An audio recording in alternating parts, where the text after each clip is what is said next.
In this video, we will look at the demonstration of declaration and initialization of arrays. We have already seen in previous video, there are various methods of declaration and initialization.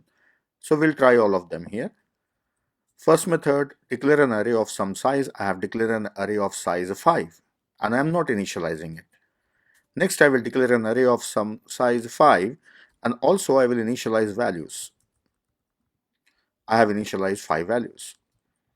Third method, I will declare an array of size 10, but I will initialize only few values. I have initialized only 3, remaining 7 values will be made as zeros.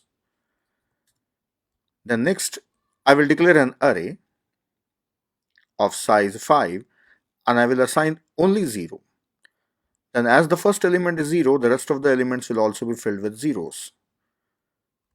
Then one more method, I will not mention any size, I will write down the elements.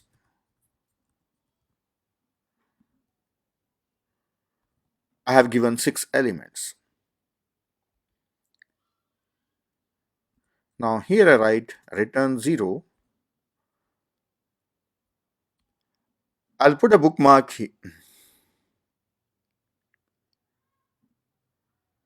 See, I'm getting here warnings that all these variables, I'm not using them anywhere in the program. So if the variables are not used, then compiler is giving a warning. So the warnings are instant and the errors are also, you have observed, they are instant. So that is the benefit of using this editor, this Xcode IDE. I will run the program and show you how these arrays are created in the memory. I'll put a breakpoint here. Then I will run the program.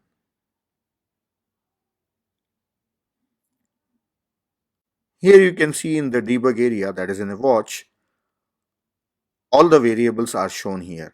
A is of size 5 and all these values are 0 and the last value is some garbage. So actually these zeros are also garbage. It can be any number. Now next array, if you look at, it is filled with values 1 to 5. So here we have initialized array with 1 to 5. I'll close them. Now next array C, I have taken an array of size 10 but I have initialized only 3 numbers. Rest of the numbers will be zeros. Automatically they are initialized with 0, they are not garbage. And the D, all are initialized with 0, there is no garbage value here. These are the values that we have initialized them. And E, you can see I have not mentioned the size, but I have given 6 numbers here. So an array of size 6 is created. It is showing an array of size here inside this bracket, and there are 6 elements 0 through 5. I'll stop this. I will remove these declarations and I will show you how the addresses of array locations are contiguous. I will print the addresses of array A. So for that I need a for loop. So using for loop,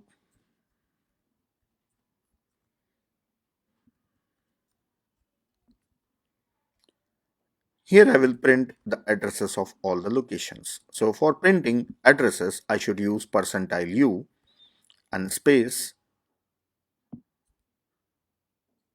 new line.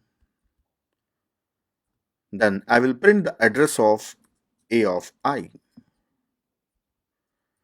Ampersand will print the address. So for printing addresses, I should use u. I'll remove the breakpoint. Now let us run the program.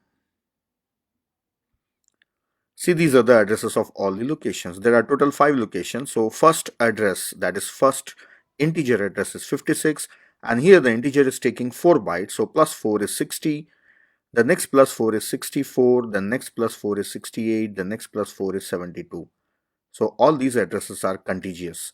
All the location, that is A0 to A4, the locations are side by side, and in this compiler, integer is taking 4 bytes. But when I am discussing on whiteboard, I am assuming that integer is taking 2 bytes, so that is easy for me for explaining the things.